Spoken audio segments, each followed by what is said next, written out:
Today's headlines. President Duterte reports on the highlights and success of his working visit to Japan. The Philippine National Police reports a generally peaceful observance of All Saints' Day. Students in Marawi City return to school following the end of hostilities. And Caritas Manila launches a telethon to collect funds for Marawi's rehabilitation. Good day.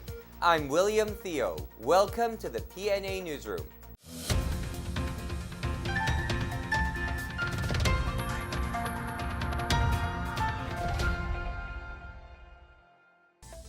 President Rodrigo Duterte described his second working visit to Japan as his most productive and engaging trip to date. The president said he met Japanese Prime Minister Shinzo Abe and discussed ways to strengthen bilateral cooperation between Philippines and Japan. Duterte said more projects would be rolled off under Japan's trillion yen or close to $9 billion pledge of assistance. He said they will intensify defense and security cooperation to combat terrorism, violent extremism, and transnational crimes. He also thanked Japan for reaffirming its commitment to the Philippines' pursuit of a just and lasting peace in Mindanao. Another highlight of the working visit was the signing of business agreements valued at $6 billion. This was triple the amount of sealed deals during his first visit to Japan in 2016. Meanwhile, the president said he was humbled by the singular honor of meeting with Emperor Akihito in Tokyo. He added that he looks forward to welcoming Prime Minister Abe and other leaders to the Philippines in the upcoming 31st ASEAN Summit. Japanese Prime Minister Shinzo Abe supports President Rodrigo Duterte in his chairmanship of the ASEAN Summit. The two leaders met over dinner at Abe's residence during Duterte's working visit to Japan. The Prime Minister expressed appreciation for Duterte's visit despite his busy schedule, with the ASEAN Summit coming in a few days. Abe also acknowledged that his close personal ties with Duterte are symbolic of the growing brotherhood of their nations. He asked for continued support from all sectors in developing the relationship between Japan and the Philippines. Duterte, meanwhile, vowed to maintain friendship and cooperation between the two countries as they strengthen cooperation in areas of mutual concern. Prime Minister Abe is visiting the Philippines again at the ASEAN Summit to be held on November 10 to 14. The Philippine National Police declared this year's observance of Undas as generally peaceful. The PNP established over 5,800 assistance hubs manned by nearly 28,000 police personnel nationwide. They are aided by over 15,000 road safety marshals. PNP spokesperson Jonardo Carlos, meanwhile, said police confiscated over 2,000 contraband items as of the morning of November 2. The PNP also recorded untoward incidents nationwide, such as alarm and scandal and assault in Police Regional Office 3 and theft in Police Regional Office 5. The PNP assistance hubs will continue operations until tonight. President Rodrigo Duterte reorganized the composition of Task Force Bangon Marawi. Task Force Bangon Marawi is now headed by the chairman of the Housing and Urban Development Coordinating Council, or HUDCC, with the Secretary of Department of National Defense and the Secretary of Public Works and Highways as co-vice chairpersons. The Subcommittee on Housing, formerly under the Office of the Cabinet Secretary, will also be headed by the HUDCC. It is primarily responsible for the immediate rehabilitation and construction of shelters and the restoration of water, electricity, and other public utilities. The Subcommittee on Security, Peace, and Order will now be co-headed by the DND and the Department of Interior and Local Government. They will be responsible for the restoration and maintenance of peace and order and the continuity of public services in Marawi City. The reorganization of Task Force Bangon Marawi reflects the shift in the government's priority in rebuilding and developing war-affected areas in Marawi. The Philippines ranked lower in the latest World Bank report on economies that show ease in doing business. Our business reporter Chris Crismundo files this report. Several government agencies vowed to implement reforms to further ease doing business in the country. This is after the Philippines dropped its ranking by 14 notches to 113th in the Doing Business Report 2018 of the World Bank from rank 99 last year.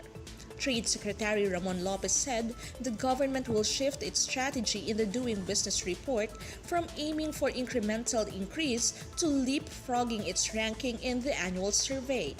Lopez added that the government targets the Philippines to be in the top 20% rankings of the Doing Business report by the end of the Duterte administration.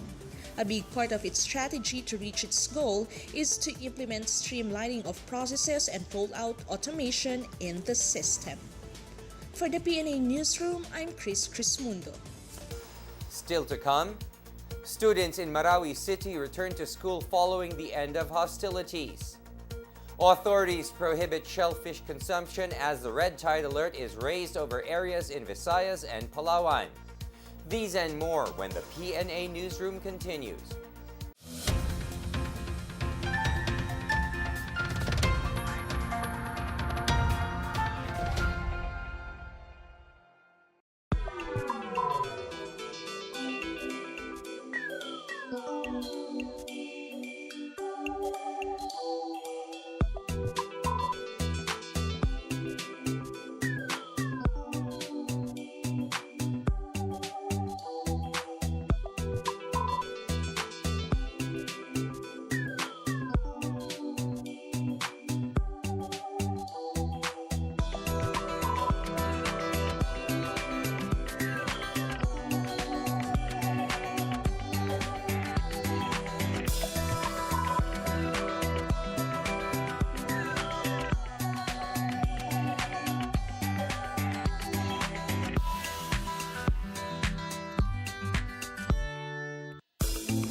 Twelve public schools have resumed classes after government troops liberated Marawi City from terrorists.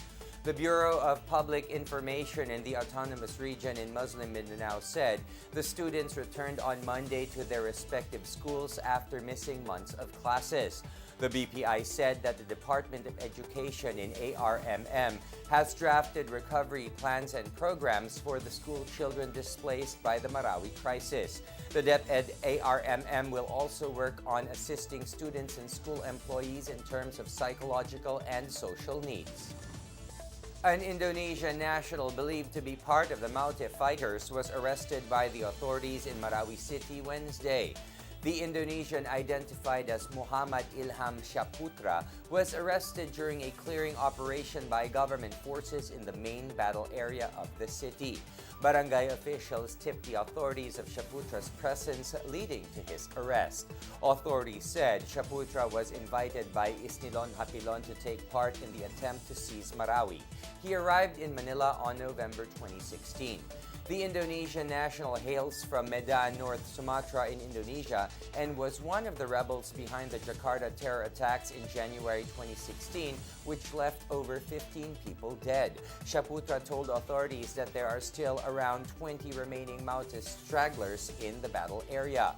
Syaputra reportedly has a bullet wound and was immediately treated. Confiscated from his possession were a cell phone, a fragmentation grenade, an Indonesian passport, and money in Philippine, Saudi Arabia, and Indonesian denominations. Syaputra is expected to be brought to Manila for inquest proceedings. Meanwhile, military officials reported the death of Abu Talha, the alleged right-hand man of Abu Sayyaf leader Isnilon Hapilon. Military officials said Talha and other Maute fighters were killed in a firefight with government troops in Marawi City's war zone on Wednesday night.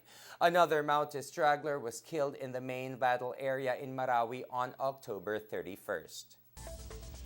Consumers are still discouraged from buying and eating shellfish coming from parts of Palawan and Visayas due to red tide. The Bureau of Fisheries and Aquatic Resources said the red tide alert is still up in parts of western and eastern Samar. This is caused by paralytic shellfish poison in the waters that is beyond the regulatory limit. Other affected areas are Leyte, Palawan, and Masbate. Meanwhile, the coastal waters of Milagros in Masbate are now free of the toxic red tide. A Cebuano is optimistic about his chances at the International Tennis Federation or ITF Junior Circuit. Arthur Craig Pantino is playing in the two-week ITF FINMA International Juniors Championships at the Manila Polo Club in Makati City. The 16-year-old won the doubles title alongside Kazakhstan's Beybit Zukayev in the first Perlis Junior Championships in Malaysia 3 weeks ago. He, however, lost at the Sarawak Chief Minister's Cup in Malaysia and the PTT ITF Juniors Championships in Thailand. Pantino hopes to improve his game during his 2 remaining years on the junior circuit. He is currently number 384 in the World Juniors rankings. The first leg of the ITF FINMA International Juniors Championships will be held from November 14 to 19, with a second leg following from November 21 to 26. Up next, Caritas Manila launches a telethon to collect funds for Marawi's rehabilitation. The DFA allows the rescheduling of passport appointments to give way to the ASEAN Summit. These and more when the PNA Newsroom returns.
The Department of Foreign Affairs, or DFA, reports no Filipinos among the casualties when a suspect using a rented truck ran over pedestrians in downtown Manhattan, New York. The Philippine Consulate General in New York issued an advisory for members of the Filipino community to stay away from the scene of the incident at Chamber and West Streets in Lower Manhattan. It said the police have already taken the suspect into custody. Foreign Affairs Secretary Alan Peter Cayetano meanwhile expressed the Philippines' sympathies to the U.S. government and the families of the victims. The truck attack left at least 8 people dead and 11 others injured. Authorities have labeled the incident as an act of terrorism. Caritas Manila is encouraging the faithful to support a telethon to help in the recovery of families affected by the conflict in Marawi City. The Damay Kapanalig Marawi Telethon aims to raise funds in rehabilitating affected communities. Among Caritas Manila's proposed projects include food and non-food relief assistance, psychosocial support for peace education, temporary shelter, child-friendly spaces, toilet facilities, and livelihood. Phone lines will be open throughout the Radio Veritas live broadcast and also via live streaming. Listeners are encouraged to call and make their pledges. Donations can be made online to Caritas or to the peso and dollar accounts that you can see on your screen. The Damay Kapanalig Marawi Telethon will be held over church-run Radio Veritas 846 on November 8 from 6 a.m. to 6 p.m.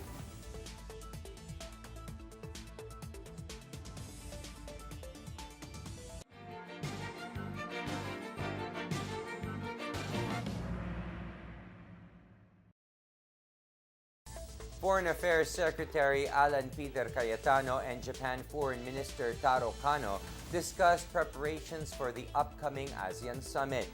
The Department of Foreign Affairs said among the preparations were the agenda and outcome documents of the ASEAN-Japan Summit and East Asia Summit. However, details of the outcome documents have yet to be disclosed. Back in August, Socio-Economic Planning Secretary Ernesto Pernia said the government is finalizing the documents necessary for the contract signing of the Japan-funded Mega Manila Subway. The subway project costs 227 billion pesos. It is expected to be part of the agenda when Japanese Prime Minister Shinzo Abe visits Manila to attend the summit. The Department of Foreign Affairs, or DFA, rescheduled passport appointment dated November 13 to 15 in preparation for the upcoming ASEAN Summit. The DFA will accommodate appointments set on those dates at any other date until November 29. President Duterte earlier declared November 13 to 15 as special non-working days for the ASEAN Summit. Affected offices are the DFA Asiana in Parañaque City and consular offices in the National Capital Region and the province of Pampanga, which will be closed for the event. Except in Pampanga, applicants from DFA NCR and DFA Asiana may also be accommodated on Saturday, November 18 from 8 a.m. to 4 p.m. Meanwhile, the DFA advised walk-in applicants that mall-based consular offices may set limits on the numbers of applicants from November 16 to 22. Ramil has intensified into a tropical storm on its way out of the Philippine Area of Responsibility, or PAR. Pagasa says Ramil was spotted west of Coron, Palawan, moving westward at 16 kilometers per hour. It is expected to leave PAR tonight or Friday morning. Meanwhile, the northeast monsoon continues to affect northern Luzon. Moderate to occasional heavy rains are expected over the provinces of Mindoro, Palawan, Batangas, northern Quezon, including Polillo Island and Aurora. Residents in these areas are alerted against possible floods and landslides. Light to moderate with possible occasional heavy rains will prevail over Metro Manila and the rest of Luzon. Sea travel remains risky over the northern and eastern seaboards of northern Luzon due to Ramil and the surge of the northeast monsoon. Let's take another look at today's headlines. President Duterte reports on the highlights and success of his working visit to Japan. The Philippine National Police reports a generally peaceful observance of All Saints' Day. Students in Marawi City return to school following the end of hostilities. And Caritas Manila launches a telethon to collect funds for Marawi's rehabilitation. The holidays are coming soon. It's 53 days before Christmas. For more stories, please log on to www.pna.gov.ph or visit the PNA page on Facebook and Twitter. And that's your daily dose of the hottest news and the latest information that you need to know from the PNA Newsroom. I'm William Theo. Good day.